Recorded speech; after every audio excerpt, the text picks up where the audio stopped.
Hello，大家好啊！大家一眼見到嗰個台面就有一盒 Switch 2喺度啦。咁今日要開箱嘅咧就係呢一部 Switch 2啦。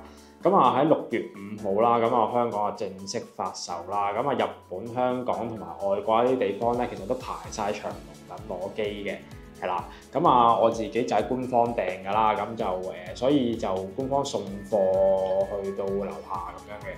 係啦，由第一代到依家其實都相隔咗成8年嘅時間㗎啦。唔知今次呢一部 Switch 2有啲咩新嘅特別改進啦，用上手係點樣啦？係啦，因為依家呢一個年代啦，其實就嗰個配置上面應該有唔少嘅提升嘅，係啦。事前我都做咗一啲過資料嘅動作啦，係啦。只要大家有翻呢一個任天堂嘅 account 啦，跟翻裏面啲指示咧，其實就可以將啲舊嘅遊戲啦，同埋一啲 save 就過晒去新機嗰度㗎啦。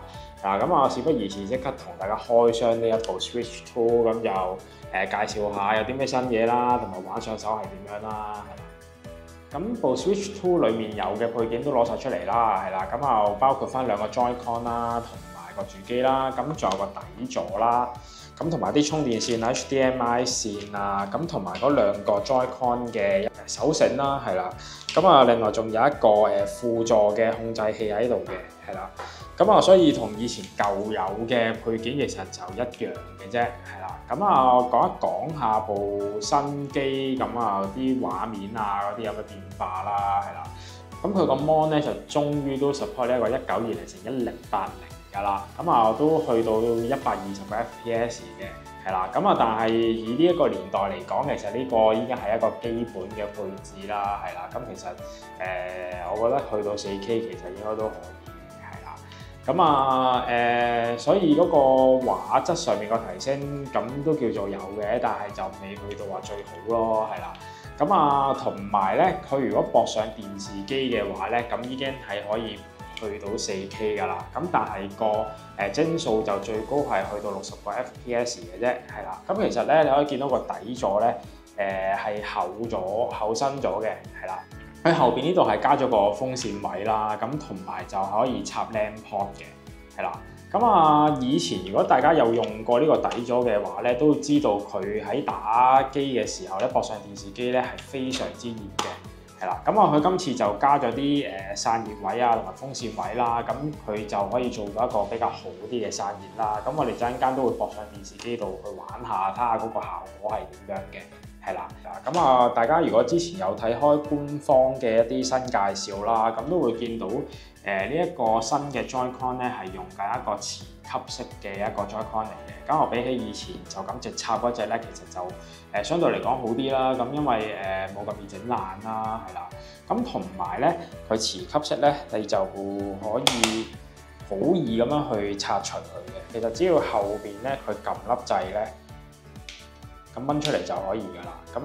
裝插方面都非常之方便啦，係啦。新嘅 Joy-Con 啦，都係講多少少啦。佢依然咧都會有附送呢一個Joy-Con 嘅手繩啦。但係呢條 Joy-Con 嘅手繩咧就個按鈕就會少咗嘅。舊有嘅時候咧就會有2粒 LR 掣喺度嘅。新款咧就冇咗嘅，因為嗰粒 LR 掣就直接撳落去呢隻 Joy-Con 上面嘅 LR 掣上面㗎啦。就唔需要透過嗰個手繩上面嗰2粒延長掣去做呢一個按鈕啦，係啦。亦都啱先講過啦，佢其實有一個叫做mouse嘅模式啦。其實咧，大家裝唔裝呢一個手繩上去，依然都用到嘅。但係裝咗手繩上面咧，佢會有2塊箭喺度啦，就會好用啲啦，同埋保護翻個 Joy-Con 嘅。係啦，大家只要咧手揸住隻 Joy-Con 嘅時候，將佢打直放喺台面咧，佢就會自動轉咗一個叫做mouse 嘅模式啦，係啦。你見到其實個畫面上邊呢度咧，你會見到有個 cursor 喺度嘅，係啦。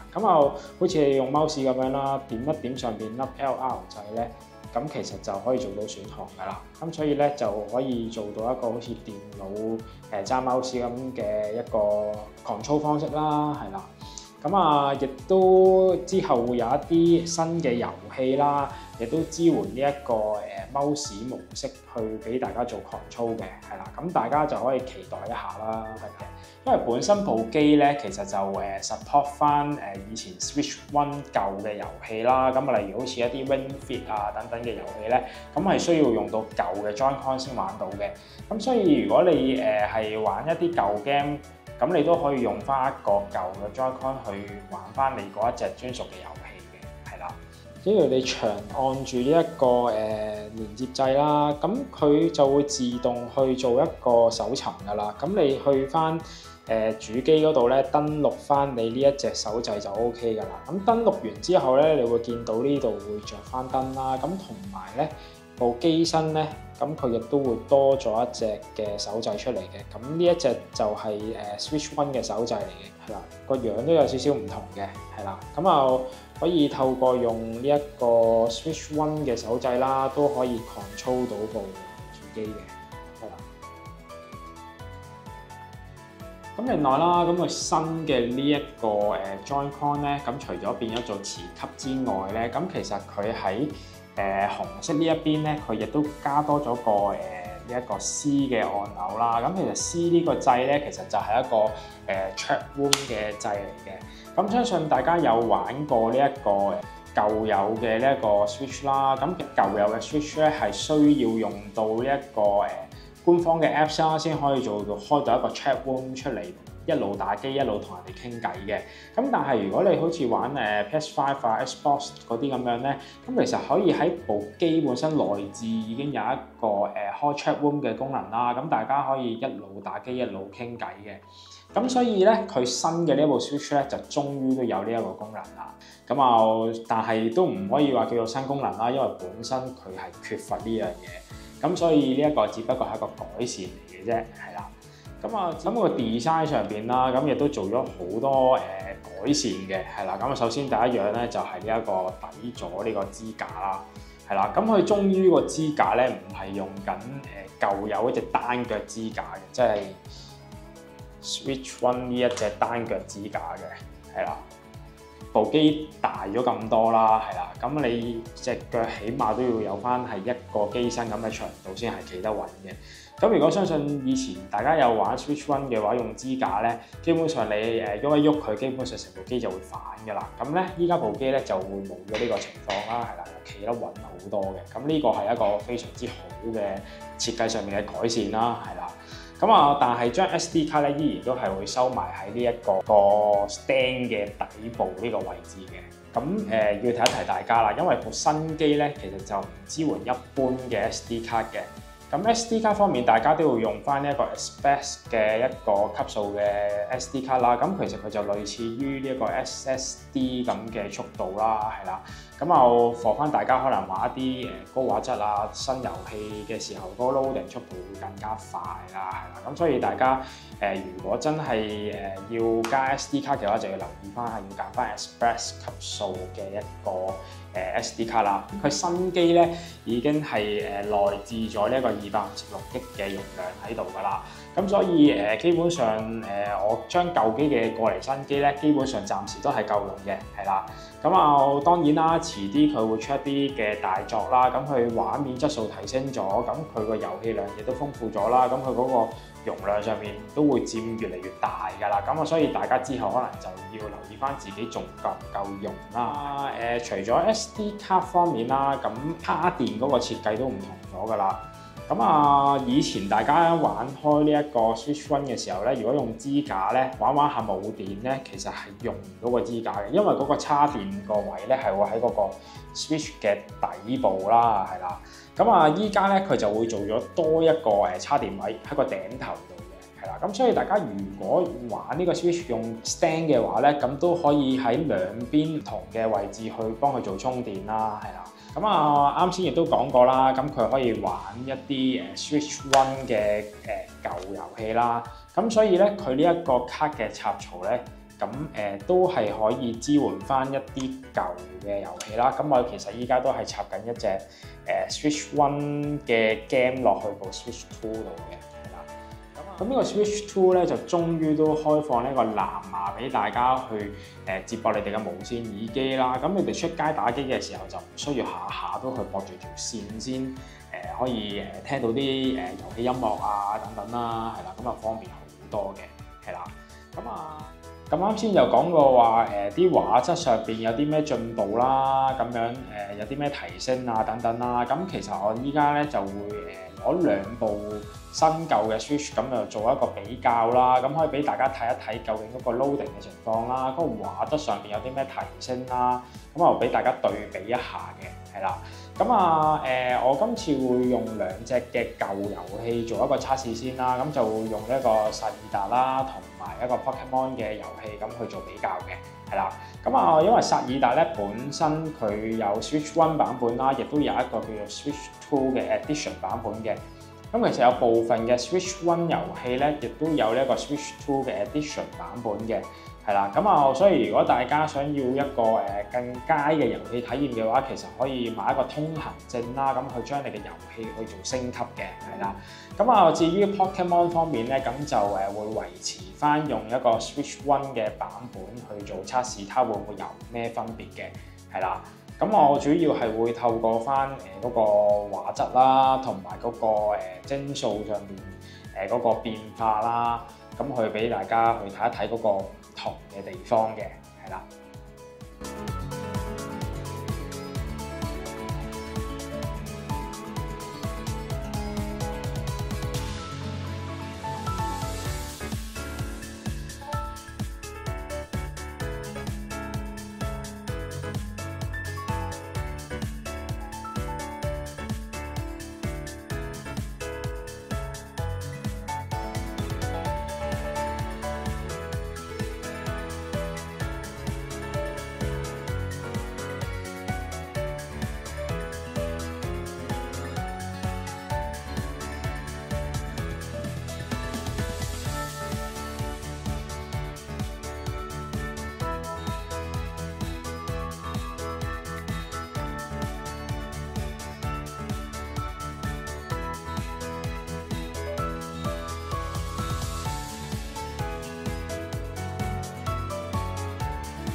咁你可以見到啦，嗰個入 game 嘅速度係快好多嘅，係啦。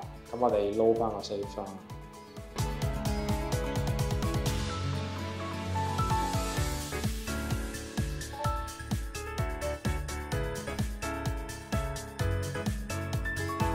你見到我入 game 個速度係快好多嘅，咁同埋咧，你見到嗰個畫面上邊咧，其實因為嗰個幀數提升咗啊，咁你見其實嗰個左右轉嗰個畫面咧，個 smooth 個程度係大好多啦，係啦。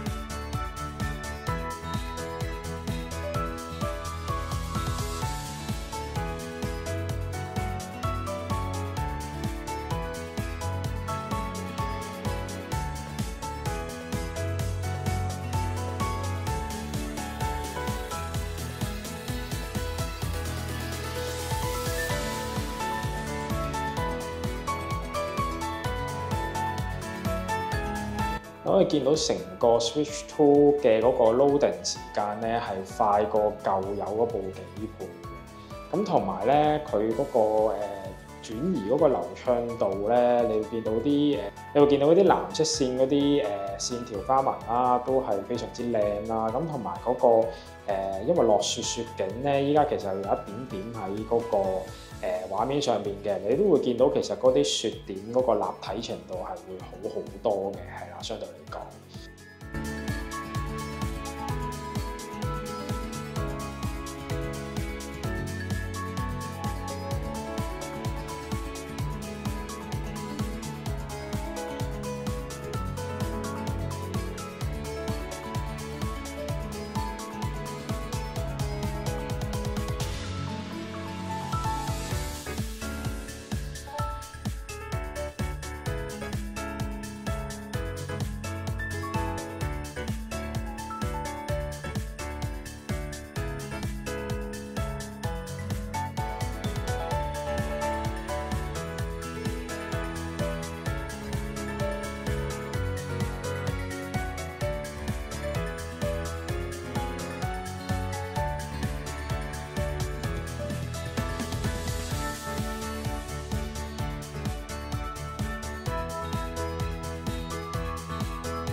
好咁，因為嗰個 data 轉換過去 Switch 2之後咧，咁佢 Switch 1嗰個 save 就冇咗啦。咁啊，但係我都喺翻同一個場景度試一試下，大概嗰個畫面質素係點樣啦。咁你可以見到雖則佢冇呢一個 Switch 2嘅 Edition 版本啦。咁其實佢嗰個人物嘅喐動啊、畫面嘅轉動啊，同埋你可以睇一睇遠少少嘅呢個建築物個景啦。咁佢撈出嚟個速度都比較快啦，同埋比較清晰嘅，係啦。咁啊，所以就算你冇呢一個叫做Edition 版本啦，咁佢依然其實都會有翻少少嘅提升喺度嘅，係啦，就唔係完全話就咁搬字過紙，就咁舊有就咁搬上嚟就算嘅，係啦，咁都係有翻一定程度嘅提升嘅。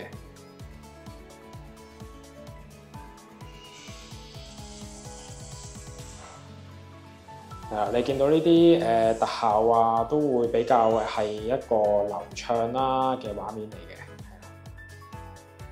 好，咁啊啱先嚟試咗啲舊 game 啦，咁啊試下啲真係呢一個 Switch 2先有嘅遊戲啦，咁就呢隻新嘅 Mario Kart 啦，咁啊可以試一試佢嗰個畫面上面啦，咁同埋佢啲流暢度啊，係咪真係對得住呢個新嘅機型啦？係啦，咁啊可以開 game 試一試俾大家睇一睇啦。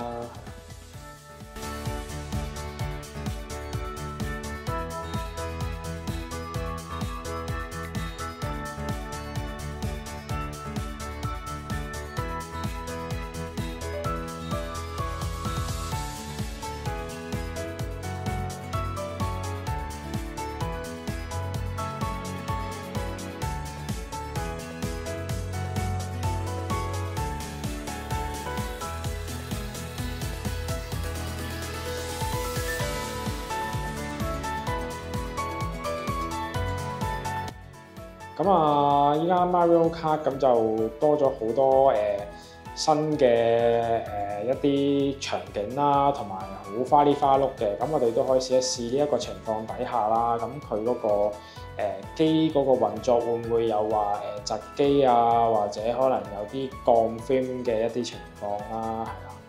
咁因為始終 Mario Kart 佢嗰個畫面個速度個變化都比較大嘅，係啦。咁你見到嗰個 loading 都算係比較快啦，係啊，都還好嘅。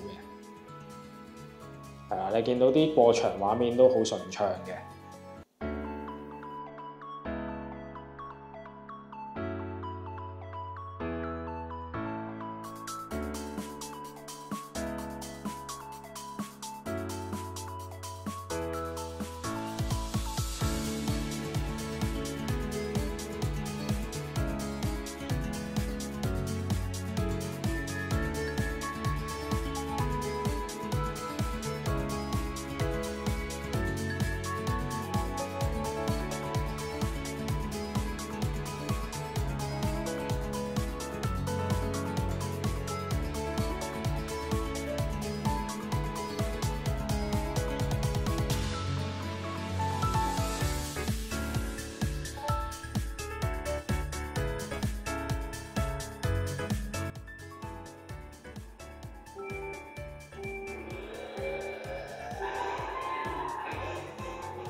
咁啊喺電視機上面睇嘅話咧，咁其實嗰個畫面咧就都正常嘅，都 OK 嘅。咁但係你話嗰個幀數上邊咧，就可能真係差過用手提嘅模式咁樣玩啦。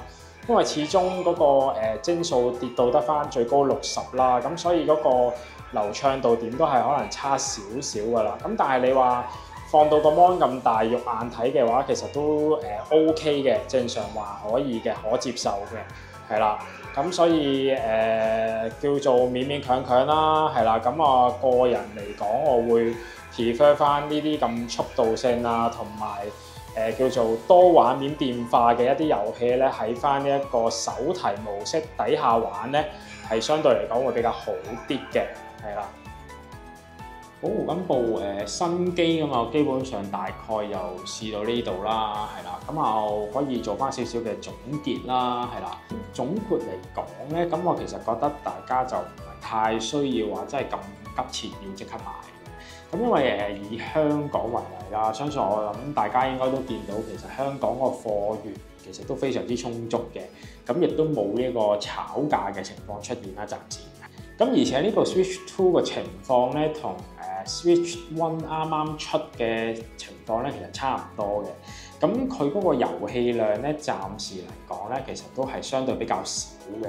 基本上都係一啲炒冷飯同埋一啲移植嘅遊戲為主啦，好似Cyberpunk 啊、人中之龍啊，或者係佢原本嘅呢一個薩爾達傳說2嘅Switch 2版本啦，咁都係一啲舊有本身有嘅一啲作品嚟嘅，係啦。咁所以佢本身嗰個調整上邊咧 ，for 翻 Switch 一定係做咗好大嘅調整㗎啦。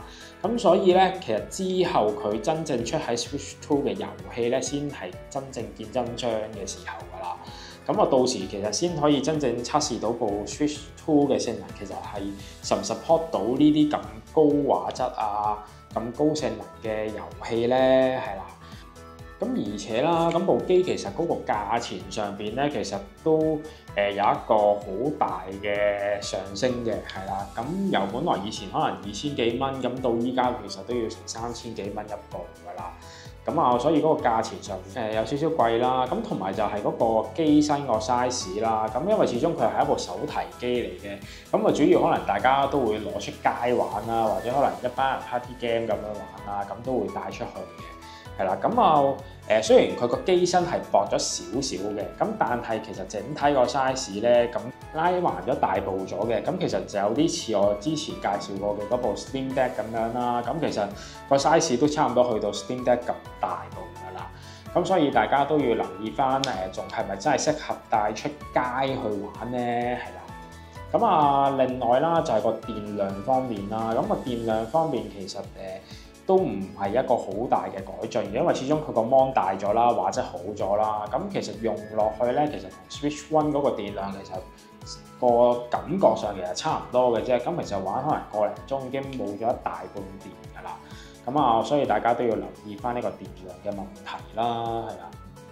咁以一個純手提遊戲機嚟講咧，咁佢嗰個畫質叫做不過不失啦。咁其實嗰個進步空間其實仲有好大嘅。咁啊，我相信佢之後都會逐少咁樣去推出一啲更新嘅版本嘅遊戲機，咁去改善呢一個問題啦，係啦。咁啊但係嗰個價錢其實都提升咗唔少啦。咁但係以呢一個咁嘅擠牙膏咁嘅方式去推出嘅話咧，咁我覺得其實就唔係咁好啦，係啦。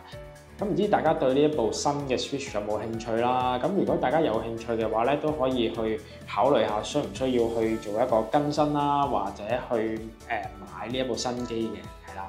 咁啊，如果大家對呢條片有啲咩意見啦，或者你對佢有啲咩睇法啦，咁都可以下邊留個言俾我嘅，係啦。咁啊，我呢條片就到呢度啦，係啦。